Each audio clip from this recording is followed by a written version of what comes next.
Les chefs d'État et de gouvernement de l'Union économique et monétaire ouest-africaine sont à Cotonou, au Bénin, pour se pencher sur les modalités d'application intégrale des tests communautaires.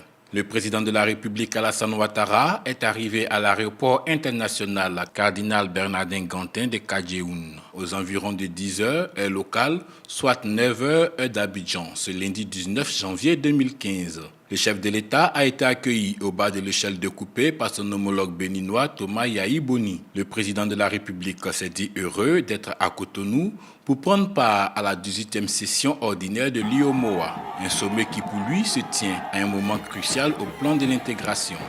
Ce sommet vient à un moment crucial au plan de l'intégration parce que nous venons au niveau de la CEDEAO d'adopter le tarif extérieur commun. Nous avons donc déjà au niveau de notre union avancé sur ce dossier.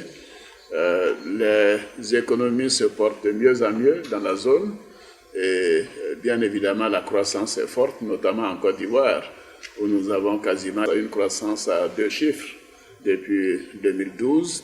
Mais cela ne suffit pas. C'est par l'intégration que nous pouvons aider nos peuples à ressentir les effets de la croissance économique.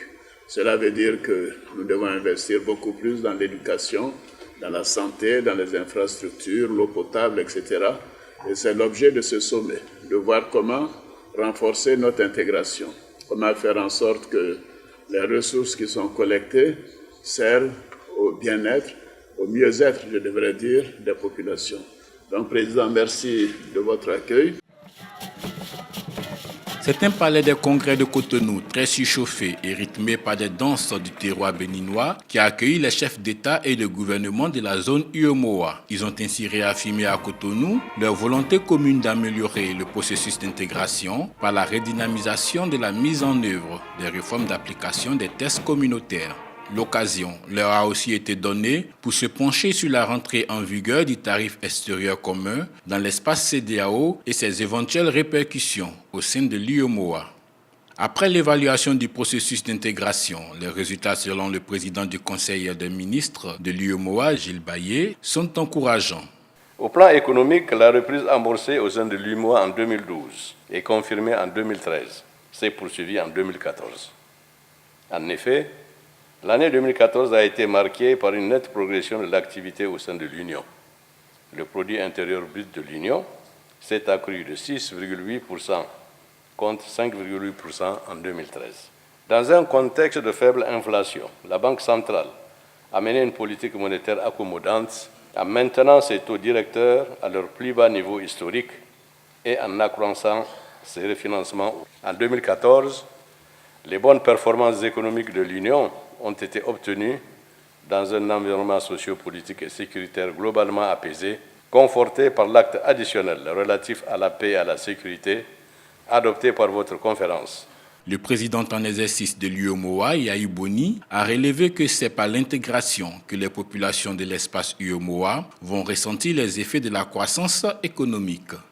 Les performances économiques sont appréciables en dépit de la fragilité de la reprise de l'économie mondiale, avec un taux de croissance du produit intérieur brut estimé à 6,8% en 2014 contre un taux de 5,9% en 2013, alors que le Fonds monétaire international prévoit que la croissance mondiale atteindrait en moyenne 3,3% en 2014.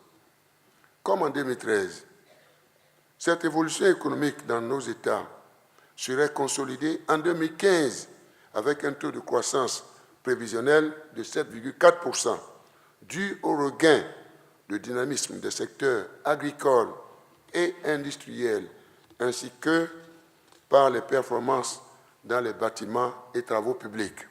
Je demeure convaincu que la mise en œuvre effective des recommandations de la revue permettra d'accélérer la dynamique du développement durable dans notre Union pour le mieux-être de nos braves populations.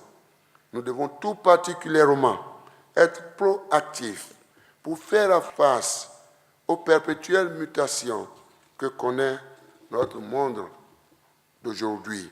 Pour le président Yahi Boni, la libre circulation des biens et des personnes, la sécurité alimentaire, la stabilité, la paix et la sécurité restent des défis à relever pour approfondir l'intégration sous-régionale.